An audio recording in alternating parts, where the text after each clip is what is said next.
Hello guys, फिर मैं आपके लिए आज एक नई कहानी लेके आई हूँ। आज जो कहानी मैं आपको बताने जा रही हूँ, शायद इससे मिलती जुलती कहानी आपने पहले से सुन रखी हो या पढ़ रखी हो या किसी टीवी या मूवी के सीन में देख रखी होगी। लेकिन वह कहते हैं ना कि ओल्ड इज गोल्ड। भले ही ये कहानी पुरानी है, लेकिन इसको मैं बिल्कुल नए अंदाज में आपको बताने जा रही हूँ। माँ की ममता पर लिखी ये कहानी पुरानी होते हुए भी ज़रूर आपके दिल में उतर ही जाएगी। ये कहानी 300 साल पहले की है। एक महिला को शादी के 12 साल हो गए थे, लेकिन उसे संतान का सुख नहीं मिला था। बच्चे को पाने के लिए उस महिला ने न जाने क्या क्या उपाय किए थे। डॉक्टरों के पास गई थी, बाबा भक्तों के पास भी गई थी। जिसने जिस मंदिर, जिस मस्जिद, गुरुद्वारा या चर्च में जाने के लिए कहा, उस हर जगह वो गई थी। जिस भगवान का नाम लेने के लिए कहा, उस भगवान का नाम लिया था, और जितने उपाय या उपवास करने के लिए कहे, सब किए। कहते हैं ना कि अगर दिल से और तन मन धन से कोई चीज चाहो तो मिल ही जाती है। इस महिला को भी उसकी तपस्या का वरदान उसके बेटे के रूप में मिल ही गया। 12 सालों की दुख, दर्द और पीड़ा अपने बेटे का चेहरा देखते ही सुख, खुशी और संतुष्टि में बदल गया। लेकिन अभी शायद उसकी तपस्या बाकी थी। शायद भगवान को अभी उसकी और परीक्षा लेनी थी। जब उसका बच्चा 1 वर्ष का हुआ तो एक दूसरी महिला ने उसका बच्चा चुरा लिया।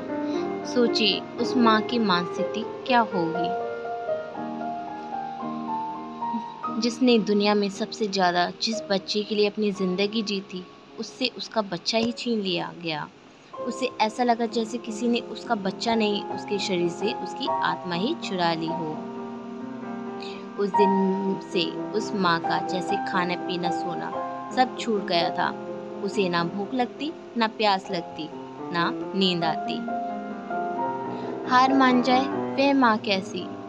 अपने बच्चे को ढूंढने में उसने जमीन आसमान एक कर दिया, और आखिरकार उसने अपने बच्चे का पता लगा ही लिया। वह पहुंच गई उस चोर महिला के पास अपने बच्चे को वापस लेने के लिए। जब बच्चे की माँ ने उस चोर महिला से अपने बच्चे को वापस पाना चाहा, तो महिला ऐसा जताने लगी जैसे वह उसका खुद का बच्चा हो।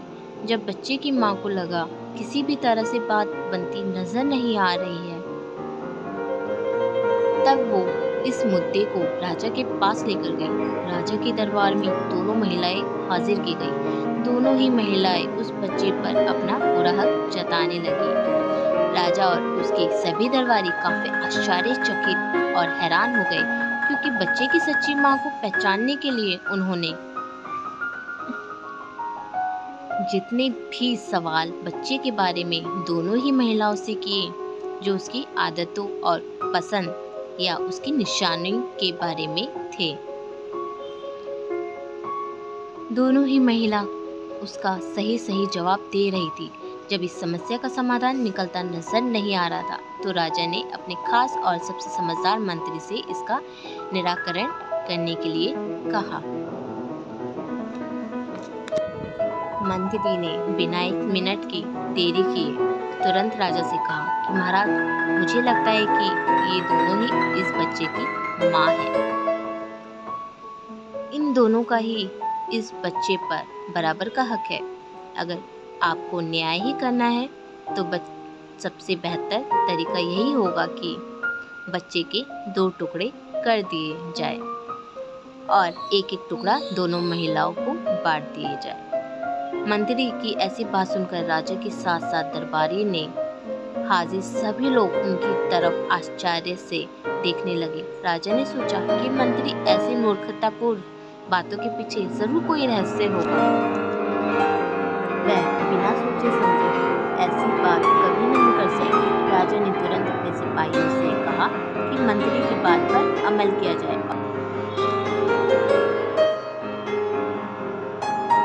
बच्चे की असली माँ ने ये फैसला सुनते ही राजा के पैर पकड़ लिए।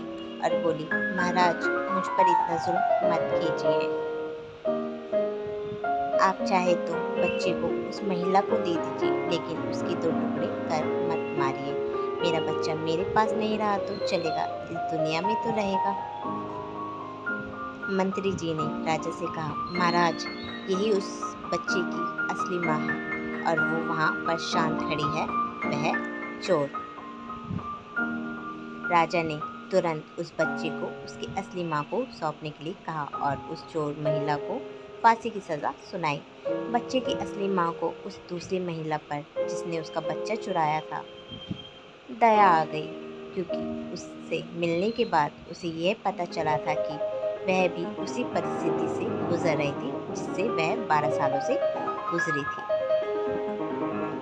इस महिला ने अपने बचपन के चलते अपनी गोद भरने के लिए उस बच्चे को चुराया था और चुराने के बाद भी वह उस बच्चे को अपने खुद के बेटे की तरफ प्यार करती थी। बच्चे की असली माँ ने दरबारी से विनती कर उस महिला को माफ करने के लिए कहा। दोस्तों, ये कहानी है हमें बताती है कि कैसे एक माँ अपनी औलाद के लिए कुछ भी कर गुजरती है। और ये भी सच बात है कि एक माँ का दर्द दूसरी माँ से ज़्यादा कोई नहीं समझ सकता। तो अगर मेरी ये कहानी आपको पसंद आई हो तो please like, share and subscribe करना मत भूलिएगा।